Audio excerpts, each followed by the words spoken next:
నమస్తే. శ్రీ పరంజ్యోతి అద్భుతం. నేను బెంగుళూరుకి చెందిన పరిమళ రమేష్ను. 15 సంవత్సరాల క్రితం జరిగిన ఆరోగ్య అద్భుతం ఇది. నా బంధువు నాకు భగవద్ధర్మం పరిచయం చేసినప్పటి నుండి నేను అన్ని కార్యక్రమాలు, తరగతులు ఇంకా దీక్షలలో పాల్గొంటూ వారు చెప్పిన వాటిని చేయడం, అనుసరించడం ప్రారంభించాను. కానీ నాకు ఆ సమయంలో శ్రీ పరంజ్యోతిపై విశ్వాసం కానీ నమ్మకం కానీ లేదు. నా భర్తకు అప్పుడు గురక సమస్య ఉండేది. ఒకరోజు అతను ఊపిరి పీల్చుకోవడం కోసం ఇన్హేలర్ ని ఉపయోగించారు. కానీ ఊపిరి పీల్చుకున్న వెంటనే అతని గొంతులో ఏదో అడ్డుకుంది. అతనికి శ్వాస తీసుకోవడం కష్టంగా మారింది. ఇప్పుడు అతను ఊపిరి పీల్చుకోలేకపోతున్నాడు.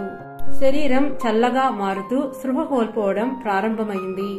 అతని మాట కూడా మందగించింది. అతన్ని ఈ పరిస్థితిలో చూసి నేను చాలా బాధపడ్డాను, చాలా భయపడ్డాను. నేను పొరుగువారి సహాయంతో అతనిని సమీపంలోని మంచి ఆసుపత్రికి తీసుకెళ్లాను. ఆదివారం కావడంతో సీనియర్ డాక్టర్లు ఎవ్వరూ అందుబాటులో లేరు. డ్యూటీలో ఉన్న జూనియర్ డాక్టర్లు అతని గుండెను పరీక్షించడం ప్రారంభించారు. అయితే అతని గొంతులో ఏదో చిక్కుకున్నదని మొదట అతని గొంతును తనిఖీ చేయమని నేను చెప్పాను. వారు సమయం వృధా చేస్తున్నారని నేను భావించాను. అందుచేత వారు సహాయం చేయలేకపోతే నేను అతనిని వెంటనే మరొక ఆసుపత్రికి తీసుకెళ్తానని చెప్పాను. ఎందుకంటే సమయం మించిపోతున్నది. అంతేగాక అతని శరీర ఉష్ణోగ్రత పడిపోతున్నది. అతను స్పృహ కోల్పోతున్నారు. మేము అతనిని వేరొక పేరుగాంచిన ఆసుపత్రికి తరలించాము. అక్కడ కూడా వైద్యులకు ఏమీ అర్థం కాలేదు. అందుకే అతను ముందు రోజు ఏమి తిన్నాడు లేదా ఏమి తాగాడు, అతనికి తాగే అలవాట్లు ఉన్నాయా మొదలైన ప్రశ్నలు మాత్రమే అడిగారు. చివరగా వారు నా భర్తను వెంటిలేటర్ పై ఉంచాలని, దీని ధర రోజుకు 35,000 అవుతుందని చెప్పి దీనికి ఆమోదంగా వారు నా సంతకాన్ని తీసుకున్నారు. అదే మొదటిసారి నేను శ్రీ పరంజ్యోతిని మనస్ఫూర్తిగా ప్రార్థించి, మీరు దేవుడైతే దయచేసి వైదీశ్వర అమ్మా భగవానిగా కనిపించి నా భర్త ప్రాణాలను కాపాడండి. ఎందుకంటే వైద్యులు కూడా కారణాన్ని గుర్తించలేకపోతున్నారు. కావున మీరు వైద్యులకు తగిన సూచనలను అందించి నా భర్త ప్రాణాలను రక్షించడానికి అవసరమైన చర్యలు తీసుకునేలా చేయండి.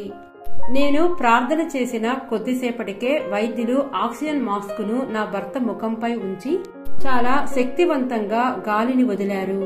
ఈ చర్య ఫలితంగా దాదాపుగా శ్వాసకు అడ్డుపడ్డది పూర్తిగా తొలగిపోయింది. ఆ తర్వాత నా భర్త స్పృహలోకి రావడం ప్రారంభమైంది. వారు అతన్ని ఐసీయూకి తరలిస్తుండగా అతను మాట్లాడడం ప్రారంభించారు. తాను బాగానే ఉన్నానని వైద్యులకు అతను చెప్పారు. అయినా వైద్యులు పరిశీలన కోసం 24 గంటల పాటు ఐసీయూలో ఉంచాలని పట్టుబడ్డారు. అతను మరుసటి రోజు ఆసుపత్రి నుండి వచ్చేశారు. నేను కేవలం 12,000 మాత్రమే చెల్లించాను.